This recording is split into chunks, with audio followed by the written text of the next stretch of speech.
Mari kita berdoa sebelum kita merenungkan firman Tuhan. Tuhan, kami bersyukur untuk pagi ini, untuk kesempatan yang indah yang Tuhan berikan kepada kami, untuk kami boleh bersama-sama datang dengan saudara seiman, meninggikan Tuhan, memuliakan Tuhan, dan kami akan sama-sama belajar firman. Tuhan, kiranya Engkau pagi ini berkenan ya Tuhan, berbicara kepada kami pribadi lepas pribadi ya Tuhan, supaya kami sungguh mengerti apa yang Tuhan ingin kami sama-sama pelajari, kami hidupi sebagai murid-murid-Mu ya Tuhan. Engkau berkati hamba-Mu Tuhan yang akan menyampaikannya, dia penuh kelemahan, Tuhan topan dengan kasih karunia, untuk hanya boleh menyampaikan hanya apa yang menjadi isi hati Tuhan setiap kami. Terpuji nama-Mu ya Tuhan, dengar doa kami bersyukur dan berdoa demi nama Tuhan Yesus. Amin. Selamat siang saudara. Siang ya? Oh ya, mau siang saudara ya. Jadi kita bersyukur hari ini kita bisa bersama-sama beribadah pada Tuhan. Saudara, hari ini saya mau ajak kita untuk sama-sama merenungkan satu bagian firman Tuhan dari Injil Yohanes pasal yang keempat, ayat yang pertama hingga ayat yang ke-42. Bagian yang cukup panjang, tapi kita tidak akan baca semua ayat, Bapak Ibu sekalian. Tapi saya kira ini perikop yang sangat familiar begitu ya, bagi mungkin sebagian besar dari kita, saudara. Ini adalah tentang kisah perjumpaan Yesus dengan seorang perempuan Samaria. Mari saudara, kita akan lihat di yang pertama terlebih dahulu, di ayat yang pertama hingga ayat yang ketiga. Saya akan baca buat kita sekalian dari Alkitab TB2. Demikian saudara firman Tuhan.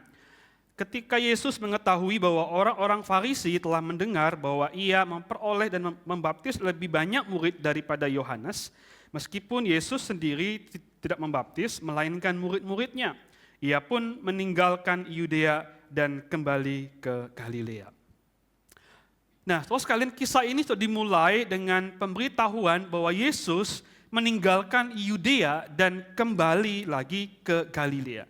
Tapi kenapa saudara Yesus meninggalkan Yudea? Ayat pertama memberitahukan kepada kita bahwa karena orang-orang Farisi mendengar bahwa Yesus memperoleh dan membaptis banyak murid, lebih banyak daripada Yohanes begitu. Meskipun yang membaptis adalah murid-murid Yesus, bukan Yesus sendiri. Tetapi yang menarik adalah bahwa Yesus bukannya kemudian dia terbuai begitu ya. Bukannya dia merasa cukup puas karena semakin banyak orang yang mengikut dia, yang menjadi murid-muridnya. Yesus justru meninggalkan Yudea dan meninggalkan orang banyak itu dan kembali ke Galilea. Setelah padahal kalau mungkin gitu ya, kalau mungkin Kristus tinggal untuk waktu yang mungkin cukup lama di Yudea, kemungkinan besar adalah semakin banyak orang yang menjadi percaya kepadanya. Akan makin banyak orang yang memberi diri mereka dibaptis dan kemudian menjadi pengikut daripada Yesus. Tapi Kristus justru memilih untuk meninggalkan Yudea, meninggalkan orang banyak itu dan kembali ke Galilea. Saudara, apa yang kita bisa lihat dari bagian ini?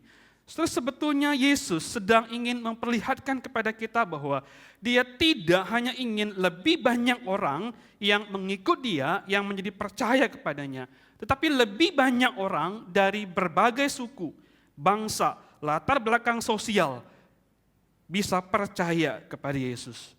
Saudara, Kristus bukan hanya datang untuk orang Yahudi, begitu ya, untuk orang-orang Yahudi yang di Yudea, tapi Kristus datang untuk semua orang, dari segala suku bangsa, dari semua kalangan sosial, termasuk perempuan Samaria yang berjumpa dengan Yesus di sini.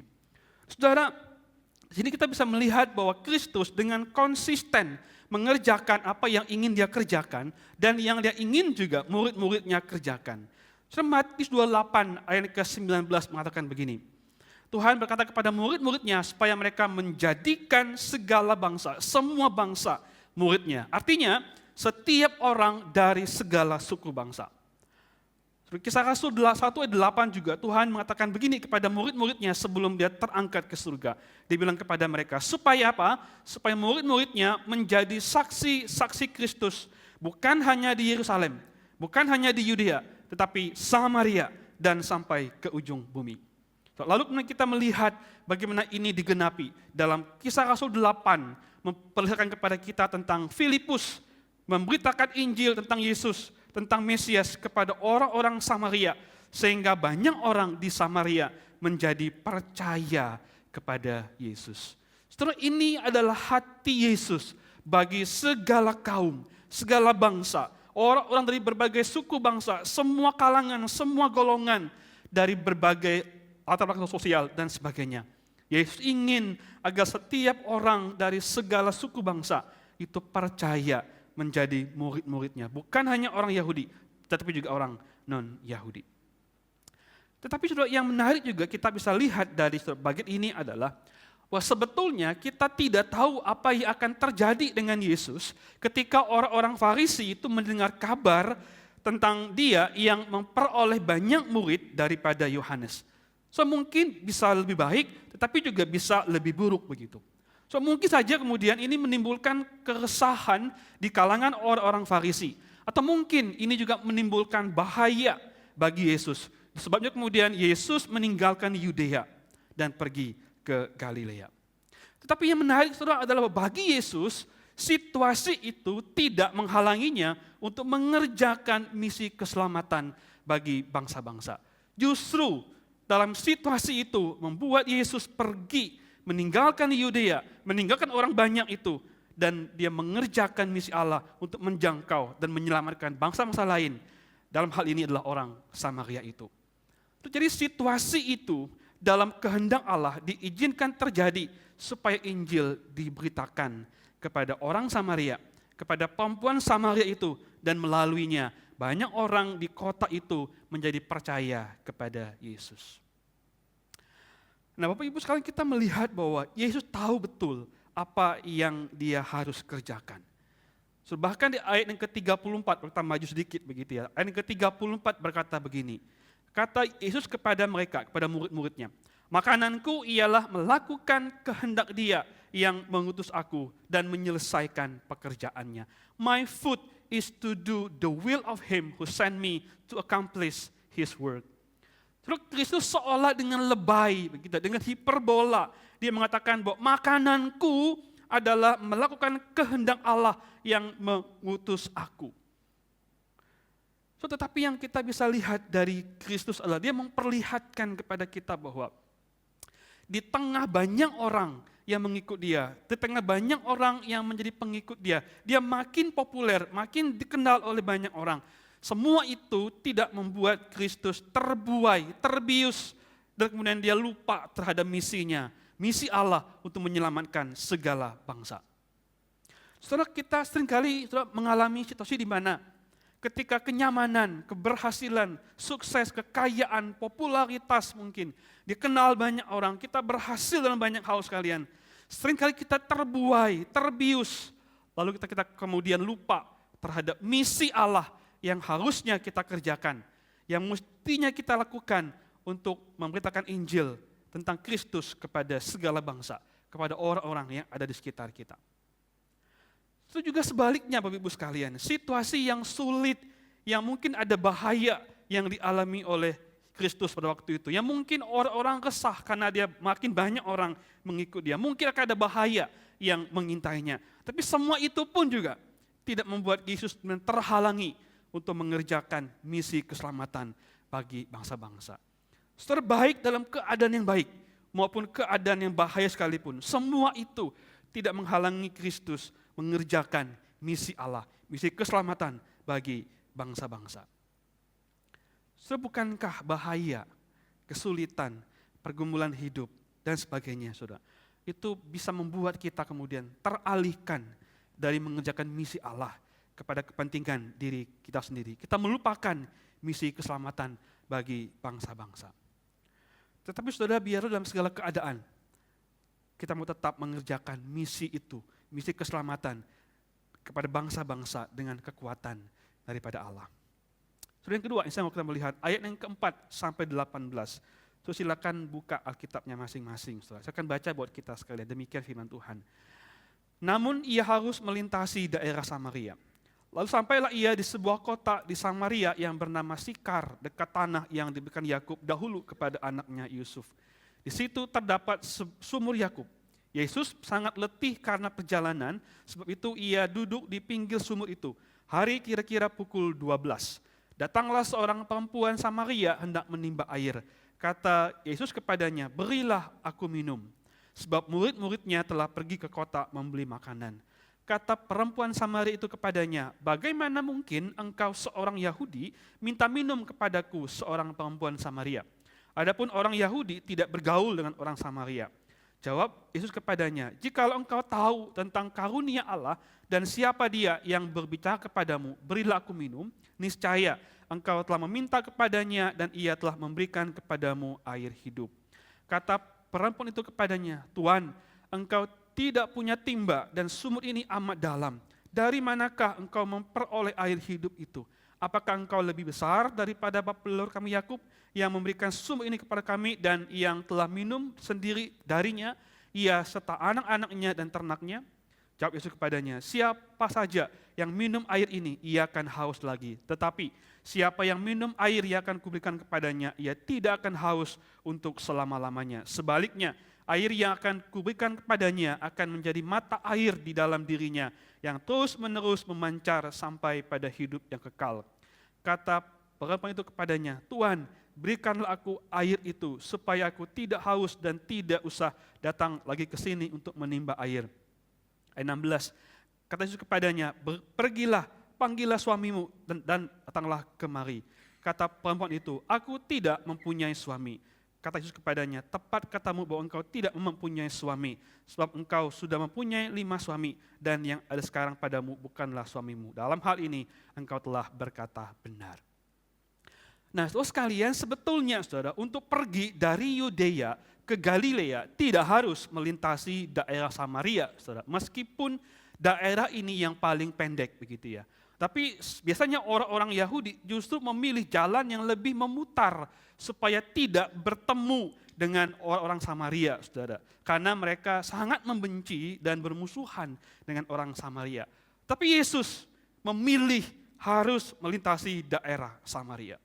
Di sini kemudian kita melihat perjumpaan Yesus dengan perempuan Samaria di pinggir sebuah sumur yang disebut dengan sumur Yakub itu di kota Sikar dan pada pukul siang hari jam 12.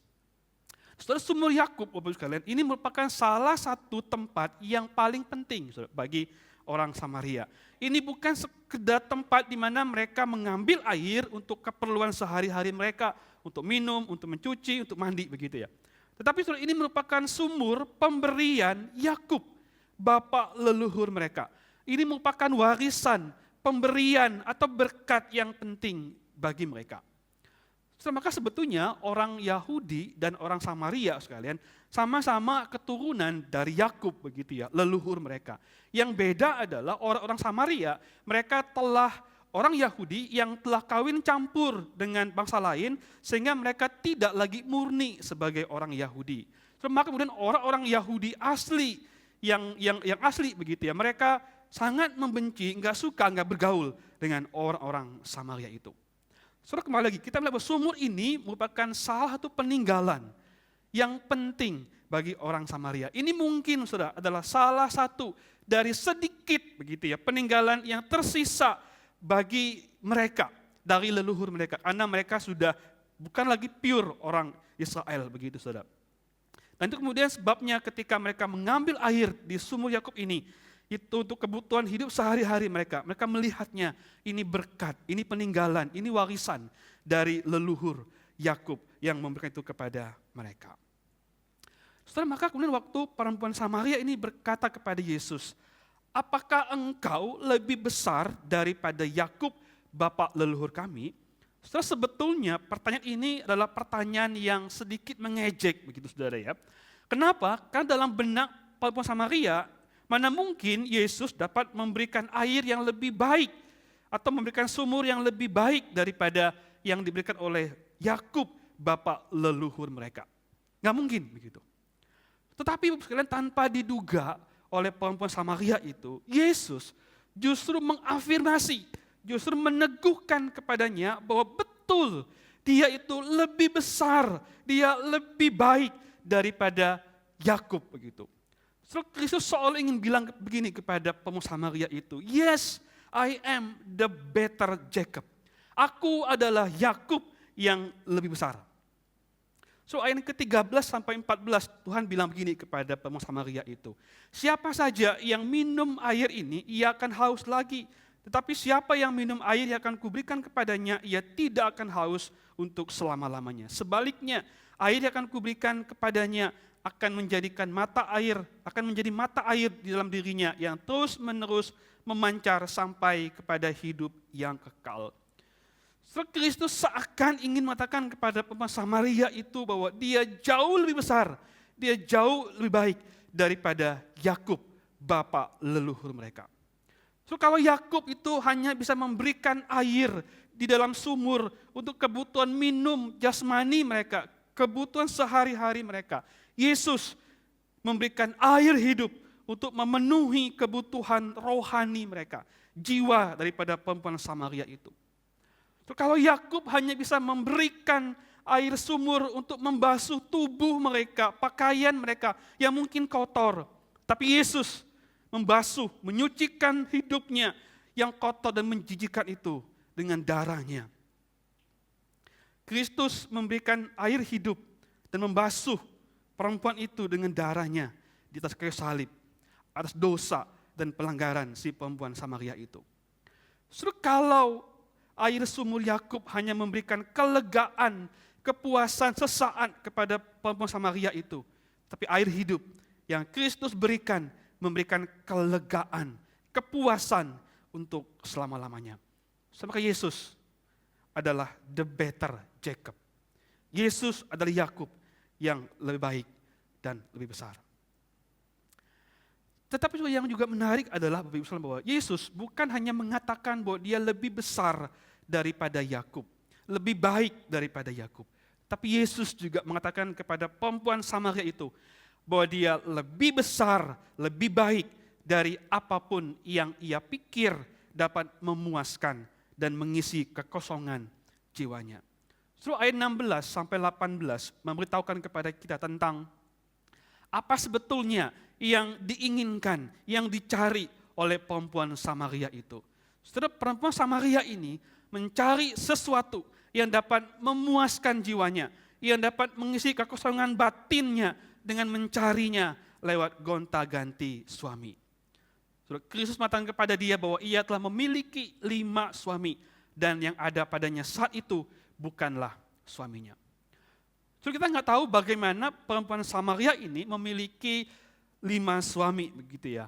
Mungkin sekalian waktu dia punya suami yang pertama begitu ya, dia pikir kalau dia punya suami pertama dia bisa mendapatkan kepuasan, ketenangan, dan suami itu dapat mengisi kekosongan di dalam jiwanya. Tapi ternyata suaminya ya itu tidak dapat memberikan apa yang dia inginkan, dapat memuaskan jiwanya.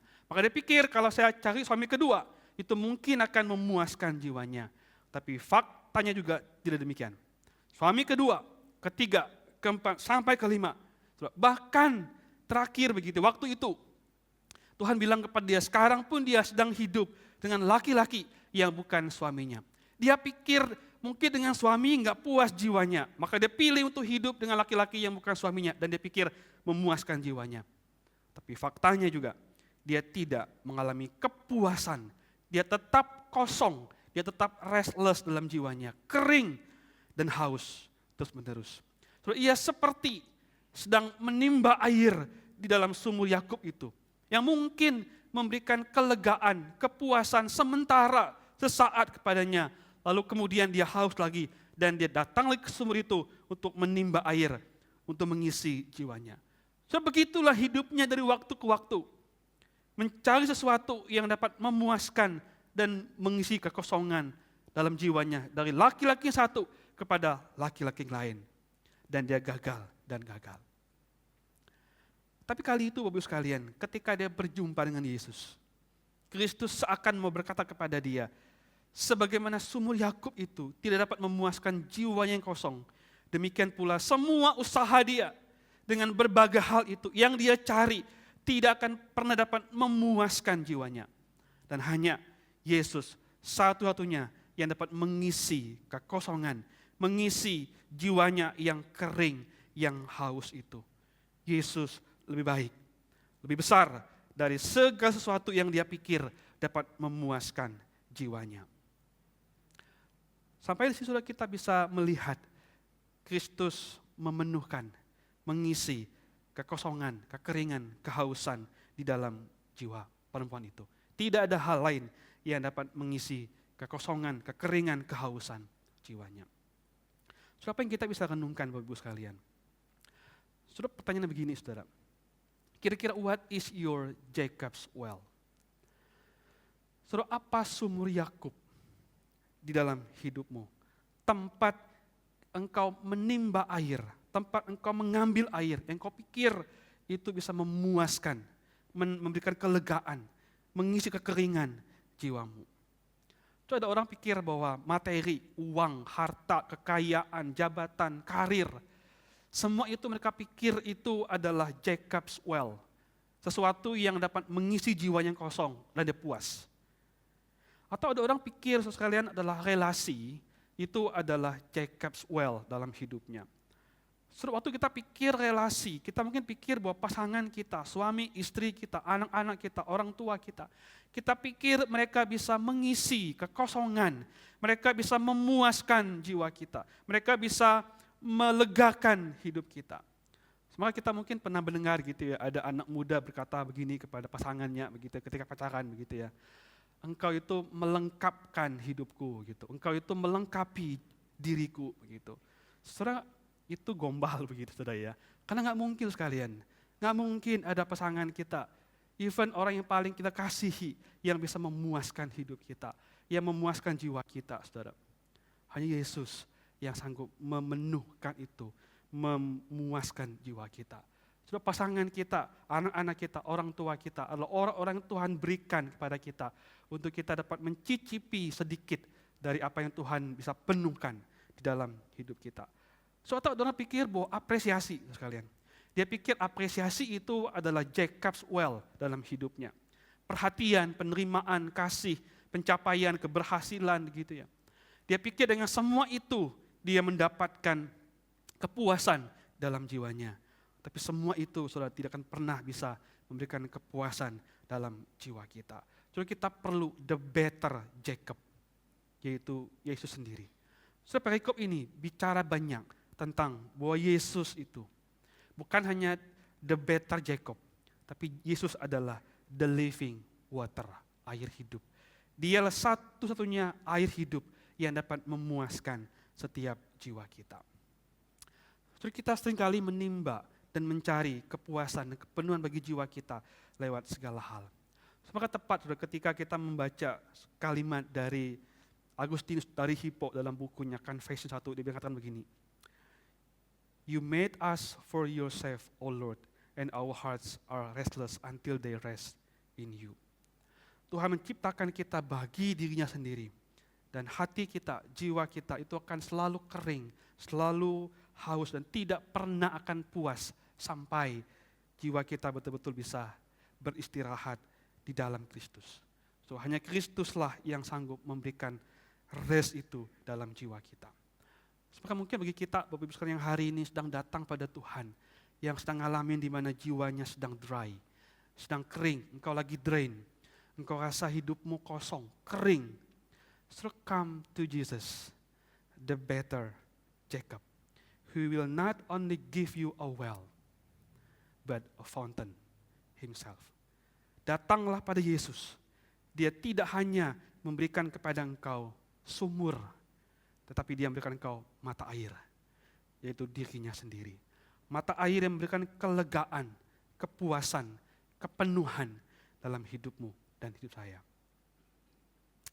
So, berikutnya kita lihat sekalian, setelah bicara banyak tentang air hidup, kemudian Yesus beralih bercakap dengan perempuan Samaria itu tentang topik penyembahan, saudara.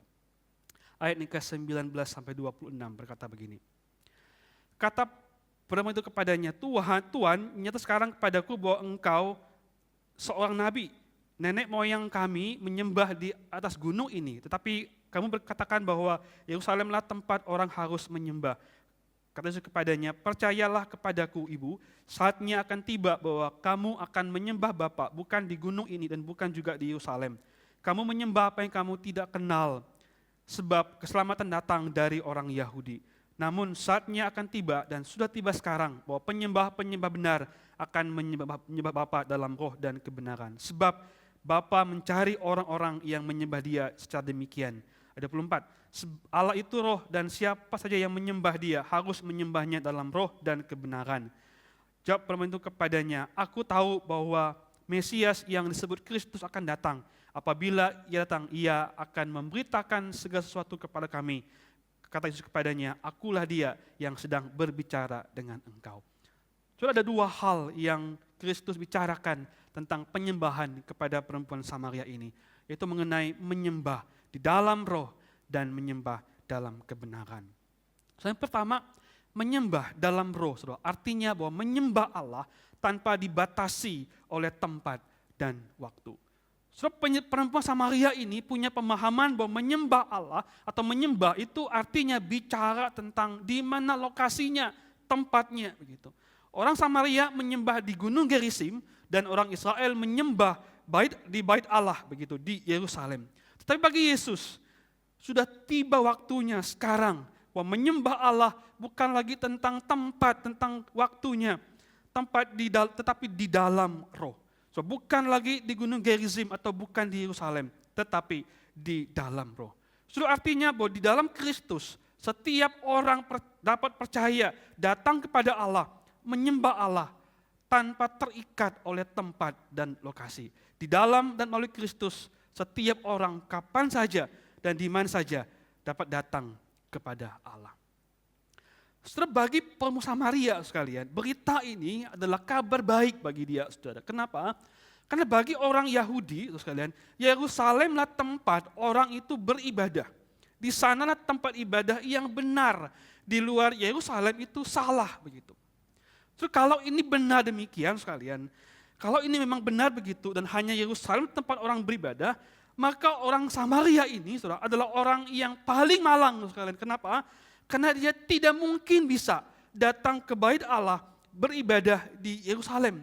Karena mereka dianggap kafir, karena mereka dimusuhi oleh orang-orang Israel. Kalau Yerusalem tempat orang beribadah yang benar, maka mereka ini tidak mungkin dapat datang untuk beribadah kepada Allah di situ. Tapi Tuhan datang kepada perempuan Samaria itu dengan mengatakan bahwa saatnya tiba sekarang, bahwa menyembah Allah bukan lagi di Gunung Gerizim, bukan lagi di Yerusalem, tapi di dalam roh. Artinya melalui dan di dalam Yesus Kristus. Setiap orang dapat datang kepada Allah di dalam dan melalui Kristus Yesus. Yang kedua, saudara, yang Tuhan sampaikan kepada perempuan Samaria itu tentang penyembahan adalah bahwa menyembah Allah di dalam kebenaran. Saudara, apa artinya menyembah Allah dalam kebenaran? Seorang penafsir mengatakan bahwa menyembah Allah dalam kebenaran berarti kita harus menyembah apa yang benar tentang Allah. Atau kita menyembah Allah sesuai dengan apa yang telah Allah nyatakan sendiri tentang dirinya. Saudara, hal ini sebetulnya merupakan teguran Yesus kepada perempuan Samaria ini yang menyembah apa yang dia tidak kenal sekalian. Di ayat yang kedua, Tuhan mengatakan begini kepadanya, kamu menyembah apa yang kamu tidak kenal, you worship what you do not know. Saudara, apa yang Tuhan maksudkan dengan menyembah apa yang tidak dikenal? So, di perikop ini kita tidak tahu apakah perempuan Samaria ini seorang yang menyembah Allah atau tidak begitu. Tapi di ayat 21 menolong kita melihat bahwa ia menyebut bahwa nenek moyangnya itu menyembah di gunung ini, yaitu Gunung Gerizim gitu. Nah, tapi kalaupun dia menyembah Allah sekalian, maka dia menyembah Allah karena nenek moyangnya menyembah Allah begitu. Artinya apa? Dia menyembah Allah bukan karena dia mengenal, tapi karena dia ikut-ikutan, ikut tradisi, hanya ikut leluhurnya begitu. Tapi bukan karena dia sungguh mengenal Allah yang dia sembah. Atau kalaupun dia menyembah Allah begitu ya, lalu kita melihat hidupnya yang begitu kacau dan berantakan, maka pasti ada yang salah dengan pemahaman dia tentang Allah begitu. Bagaimana mungkin dia bilang dia menyembah Allah yang benar, dia kenal Allah, tapi hidupnya kacau. Hidupnya nggak sesuai dengan apa yang dia kenal tentang Allahnya begitu. So, maka kesimpulan yang benar adalah bahwa dia memang tidak mengenal Allah yang dia sembah. So, dia tidak menyembah dengan pengertian yang benar tentang Allah. So, maka menyembah Allah sekalian dengan memahami, dengan pemahaman yang benar tentang Allah merupakan hal yang sangat penting dan harus. So, bahkan Kristus bilang begini sekalian, siapa saja yang menyembah dia harus menyembahnya dalam roh dan kebenaran. Maka menyembah Allah yang benar, saudara, tanpa pemahaman yang benar adalah penyembahan yang salah. So, menyembah Allah yang benar tanpa pemahaman yang benar adalah penyembahan yang salah. Sudah pertanyaannya adalah, apakah kita sungguh mengenal dengan benar Allah yang kepadanya kita beribadah dan menyembah? Sudah of course kita nggak bisa mengenal Allah dengan sempurna. Tentu kita nggak mungkin bisa kenal Allah secara sempurna begitu. Tetapi sekali ini tidak berarti bahwa kita mengabaikan pengenalan kita akan Allah waktu kita menyembah Dia. So, mari kita kalau waktu kita menyembah Allah sekalian, sudah apakah kita betul mengenal Dia? Mengenal Allah seperti yang Alkitab katakan tentang Dia. Seperti Allah mendeklarasikan siapa dirinya. Atau jangan-jangan kita menyembah Allah sesuai dengan versi yang kita inginkan, bukan Allah yang benar seperti yang Alkitab katakan. Maka kalau begitu, kita sedang menyembah Allah yang benar, tapi dengan cara yang salah, dengan pemahaman yang keliru. Mari kita menyembah Allah dengan pemahaman yang benar. Lalu yang terakhir, Bapak-Ibu sekalian, yang terakhir. Setelah kemudian ngomong panjang lebar, Yesus kemudian telah memberikan air hidup kepada perempuan Samaria itu. Dan telah menolongnya untuk menyembah Allah dengan benar. Mengenal Allah yang kepadanya dia beribadah. Surah ayat 29, 28 sampai 29, sampai bagian terakhir. Memperlihatkan bagaimana kemudian hidup perempuan ini diubahkan oleh Tuhan. Saya baca buat kita ayat 28 dan 29, berkata begini.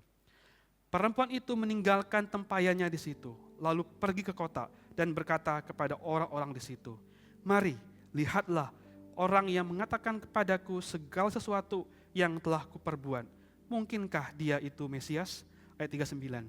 Banyak orang Samaria dari kota percaya kepadanya karena perkataan perempuan itu yang bersaksi. Ia mengatakan kepadaku segala sesuatu yang telah kuperbuat. Saudara sekalian, kita mungkin waktu baca ayat ini kita tidak terlalu berasa apa-apa begitu ya. Tapi mari kita melihatnya dari kacamata. Kita melihatnya dari kacamata perempuan Samaria itu. Yang pertama, perhatikan ketika dikatakan bahwa dia meninggalkan tempayannya di situ, lalu pergi ke kota. Saudara, hal ini menunjukkan kepada kita ada satu sukacita, saudara, satu kepuasan yang dia telah temukan di dalam Yesus. So, dia bahkan tidak peduli terhadap rencana awalnya yang ingin menimba air yang kemungkinan besar dia perlukan untuk dia minum, untuk dia pakai mencuci, pakai mandi, segala macam sekalian. Tetapi kemudian dia tinggalkan semua itu. Kenapa? Karena dia telah menemukan air yang sebetulnya paling dia cari. Yang bukan hanya dia perlukan untuk hidup sekarang, tapi yang dia perlukan untuk hidup yang akan datang. Air yang memuaskan jiwanya, air hidup, yaitu Yesus sendiri. Sama kemudian ketika dia meninggalkan tempayannya dan dia pergi ke kota untuk menceritakan tentang Yesus kepada banyak orang. Saudara, ada sebuah sukacita yang dia ingin bagikan kepada orang-orang di kota itu tentang Yesus yang telah memuaskan, yang telah melegakan jiwanya. Saudara, yang kedua, perhatikan ketika dibilang begini, berkata kepada orang-orang. Perempuan Samaria itu berkata kepada orang-orang. Saudara, ini tentu bukanlah hal yang mudah, saudara, bagi perempuan Samaria. Saudara, kita ingat mungkin kisah di awal begitu ya. Perempuan Samaria itu sekalian pergi ke sumur Yakub pada siang hari, saudara, jam 12 siang. Waktu yang tidak lazim orang pergi untuk mengambil air. Kenapa, saudara? Karena dia nggak mau ketemu orang. Dia mungkin malu. Dia mungkin takut akan dicibir orang, akan dihina orang. Dia menghindari orang sekalian. Dan juga dia pergi seorang diri sekalian. Itu pun juga bukan kebiasaan para wanita waktu itu ketika mengambil air begitu. Mereka pasti akan bergerombol. Tapi dia pergi sendiri sekalian. Kenapa? Karena untuk menghindari orang. Gak mau ketemu orang, gak mau bicara dengan orang sekalian. Tapi hari itu, setelah ketemu dengan Yesus, setelah dia mendapatkan air hidup bagi jiwanya, dia berani ketemu orang. Dia bahkan berkata kepada orang-orang mengenai Yesus. Hidupnya diubahkan oleh Yesus. Kalau dulu dia menghindari orang, hari itu dia menghampiri orang. Kalau dulu dia menghindari orang, hari itu dia datang menemui orang, berkata tentang Yesus yang telah memberikan air hidup itu kepada dia. So, bukankah ini hidup yang berubah sekalian? Hidup yang diubahkan oleh Kristus terjadi dalam perempuan Samaria itu. Yang ketiga, so ketika dibilang begini, mari lihatlah orang yang mengatakan kepadaku segala sesuatu yang telah kuperbuat. Mungkinkah dia itu Mesias? Saudara, kata mari sekalian, satu ajakan yang mungkin kalau ini diajakan orang yang mungkin menurut kita oke gitu ya. Kita mungkin akan ikut. Kalau orang yang ngajak kita begitu ya, orang yang kita pikir benar, baik, gitu, kita mungkin akan ikut, akan percaya kepada dia. Tapi bayangkan kalau itu ajakan dari orang seperti perempuan Samaria itu. Orang yang mungkin dijauhkan oleh orang lain, nggak dipercaya, dihina oleh orang lain. Tetapi kemudian dia bilang, come with me, follow me, I will show you the Messiah. Aku akan perlihatkan kepadamu Yesus itu, Sang Mesias itu. Sebayangkan, ajakan itu keluar dari mulut orang seperti perempuan Samaria itu. Lalu terakhir, ketika dibilang gini sekalian, lihatlah orang yang mengatakan kepadaku segala sesuatu yang telah kuperbuat. Saudara, perempuan Samaria itu tidak takut lagi, tidak malu lagi mengatakan bahwa Kristus tahu apa yang dia perbuat. Dan dia juga ingin orang lain juga melihat Yesus, melihat orang yang telah berkata tentang dia, tentang apa yang telah dia lakukan. Saudara, kata lain, perempuan Samaria ini ingin bilang bahwa gak apa-apa deh hidupnya tetap buruk itu. Gak apa-apa hidupnya yang tidak layak itu. Gak apa-apa deh dia tetap menjadi orang seperti itu, asalkan Kristus itu diberitakan kepada banyak orang. Saudara, di dalam keberdosaan dia, di dalam ketidaklayakan dia mungkin pikir bagaimana saya bisa ngomong kepada orang lain. Hidupku seperti ini, hidupku yang hancur ini. Tapi bagi dia, karena telah berjumpa dengan Kristus, it's okay.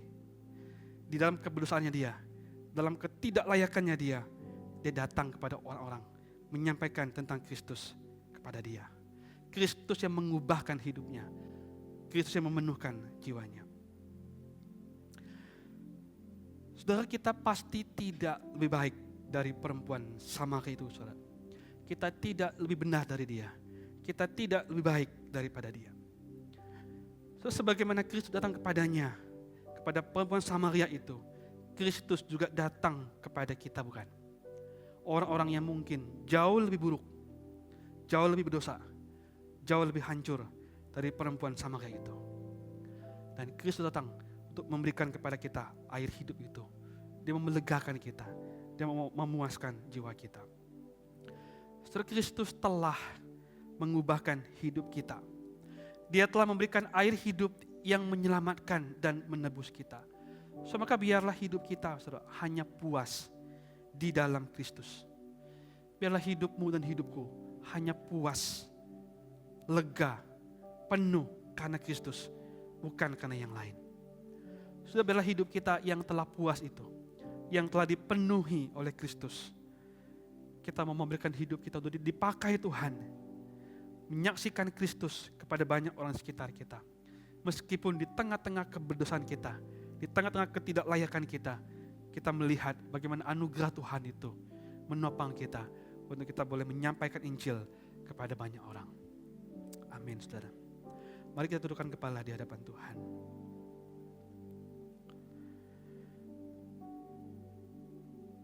Ada 3 reflection question yang saya mau kita renungkan hari ini, saudara. Yang pertama, saudara, adakah sesuatu yang lebih besar, yang lebih baik di dalam dirimu selain daripada Kristus?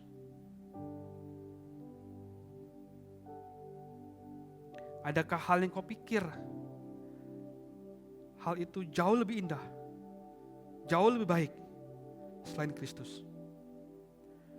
So, kalau masih ada, mari hari ini datang pada Kristus, bertobat. Karena hanya di dalam Kristuslah, hanya Dialah yang dapat memenuhi, memuaskan jiwa kita yang kosong, yang kering itu. Kristus lebih besar dari apapun, lebih besar daripada apa yang engkau mungkin pikir hal itu memuaskan, mengisi hidupmu. Kristus jauh lebih besar daripada semua itu.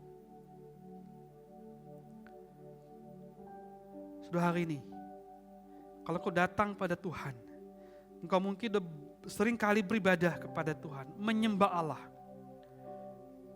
Sudahkah engkau menyembah Allah dengan pemahaman yang benar tentang Dia?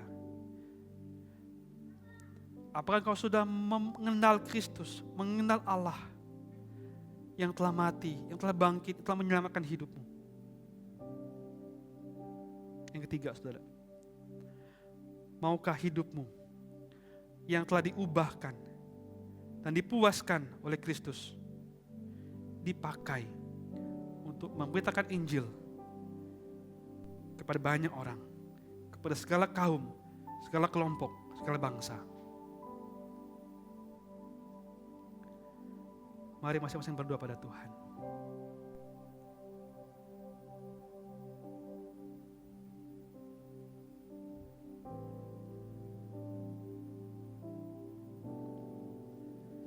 Tuhan, terima kasih karena Kristus lebih besar, lebih baik dari segala sesuatu di dalam dunia ini, Tuhan, yang kami pikir dapat memuaskan, memenuhi hati kami, jiwa kami yang kosong itu, ya Tuhan. Dan pada hari ini kami kembali diingatkan bahwa hanya Kristus sajalah yang dapat memuaskan, mengisi kekosongan, kekeringan di dalam jiwa kami. Terlebih hari ini, waktu kami datang kepada Tuhan dalam ibadah kami rindu, kami ingin semakin mengenal Tuhan, mengenal Allah di dalam Kristus yang telah mati dan bangkit buat kami. Tuhan, biarlah hidup kami yang telah dipenuhkan oleh Kristus, yang telah dipuaskan oleh Kristus itu, Tuhan, hidup kami boleh dipakai untuk menyaksikan Kristus kepada banyak orang, Tuhan, di sekitar kami yang hidupnya kering, yang hidupnya kosong, supaya mereka pun juga bisa dipenuhi, dipuaskan oleh Kristus saja. Tuhan, pakailah hidup kami untuk menjadi alat-Mu itu. Terpuji nama-Mu, ya Tuhan. Dengar doa kami. Kami bersyukur dan berdoa demi nama Tuhan Yesus. Amin.